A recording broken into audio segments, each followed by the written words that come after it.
impita sa baryo ng kaibigan. Ako nga po pala si Winter, hindi ko tunay na pangalan, pati na rin ang mga pangalan at lugar kung saan naganap ang aking kwento ay binago ko na para na rin sa kapakanan ng aming lugar. Tubong Cebu City po ako.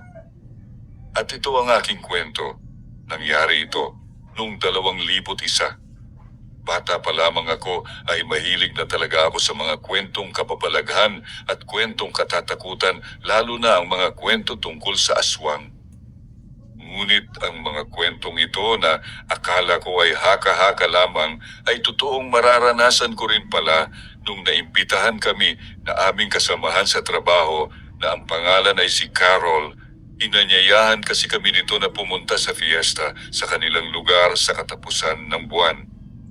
Dahil nga't kaibigan at matagal na rin naman siyang kasama sa trabaho ay agad kaming napapayag na 7 magkakatrabaho at hindi namin alintana ang mga posibleng mangyayari pagdating namin sa baryo ng kaibigan namin.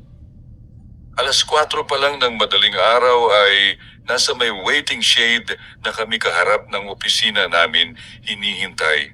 Kasi namin si Raven dahil napag-usapan namin na ang sasakyan niya ang gagamitin namin papuntang baryo ng kaibigan namin. At dahil nga matagal pa ang biyahe, ay nagpresenta muna si Chloe na siya na lang ang bibili ng pagkain at snacks namin sa convenience store, kaya agad naman akong tumango. Si Gregory naman ay kaagad na inaalalayan ang nobya papuntang convenience store. Ewan ko ba, para kasing naninibago ako kay Gregory dahil tudu alalay at panay tanong ito kay Chloe kung nagugutom ba ang kaibigan ko at kung ano ang gusto nitong kainin. Hindi nagtagal ay pumarada ng itim na sasakyan ni Raven sa tapat namin, kaya tulong-tulong na kaming 5 na ipasok sa loob ng sasakyan ang mga gamit namin, at sakto naman ay dumating na din ang 2 magsyota na sina Raven at Chloe, may dalang tag-2 eco bag. Pagkatapos ng mga 8 oras naming biyahe ay dumating na din kami sa baryo ng kaibigan namin, at dahil nga hindi namin makontak ang kaibigan naming si Carol ay sinamahan ko na si Raven na bumaba ng sasakyan para magtanong sa kalapit na tindahan dahil baka kilala niya ang kaibigan namin. Ngunit nang sabihin ko sa matandang babae ang pangalan ng kaibigan namin ay tila natakot ito dahilan upang mabitawan niya ang soft drink na hawak niya, pagkatapos ay mahigpit na hinawakan ako sa kamay. Pagkatapos ay sinuot nito sa akin ang isang kulay berdeng kwintas. Maliligtas daw ako ng kwintas na ito sa kapahamakan.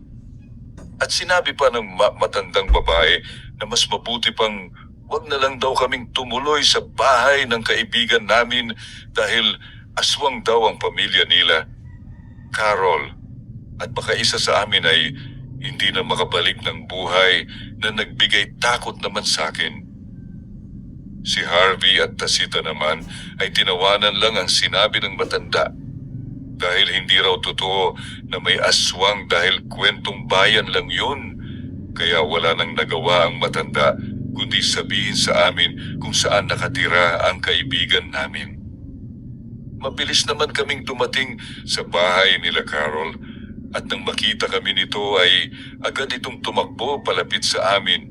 Saka tinulungan niya din kaming kuhanin ang mga gamit namin sa loob ng sasakyan. Pagkatapos ay pinakilala niya kami sa mga magulang niya na panay titig sa tiyan ni Chloe, na para bang takam na takam, pero sandali ko yung iniwaglit sa isipan ko dahil baka sanhi lang yun ng pagod ko sa biyahe. Pagpasok namin sa loob ay kumain muna kami at nagkwentuhan kami sandali, at nang mabusog na nga kami ay hinatid na kami ni Carol sa isang malaking silid na tutulugan naming lahat para makapagpahinga dahil tila sabay kaming lahat na inaantok. Ngunit ang hindi namin alam ay nilagyan pala nila ng pampatulog ang tubig na pinainom nila sa amin kanina. At dahil sa himbing ng tulog ko ay hindi ko alintana na kinain na pala ng mga aswang ang dalawang kaibigan namin na sina Tasita at Harvey. At kung hindi pa ako binuhusan ni Raven ng tubig sa mukha ko, ay hindi pa sana ako magigising.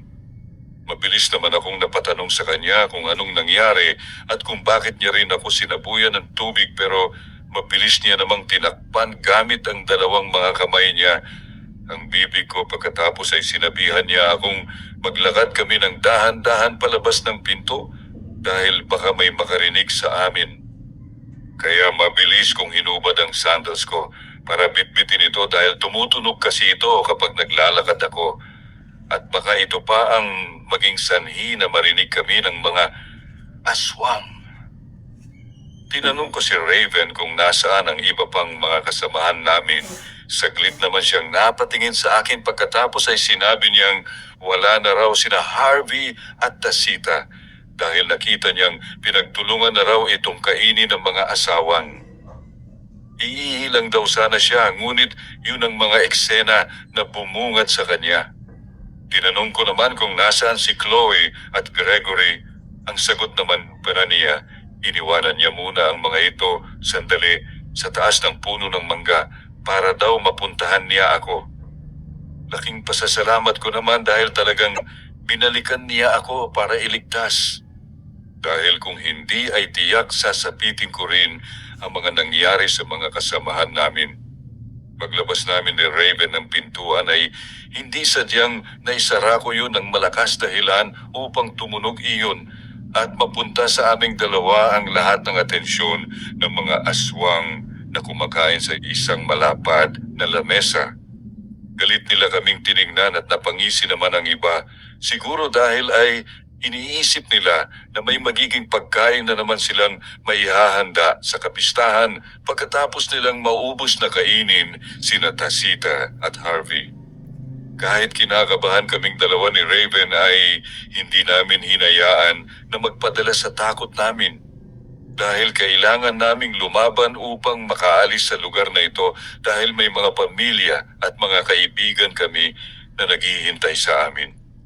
Suminya si Carol sa dalawang aswang na lapitan ako, ngunit nung akmang lalapitan na sana nila ako ay bigla namang nagliwanag ang kwintas na binigay sa akin ng matandang babae.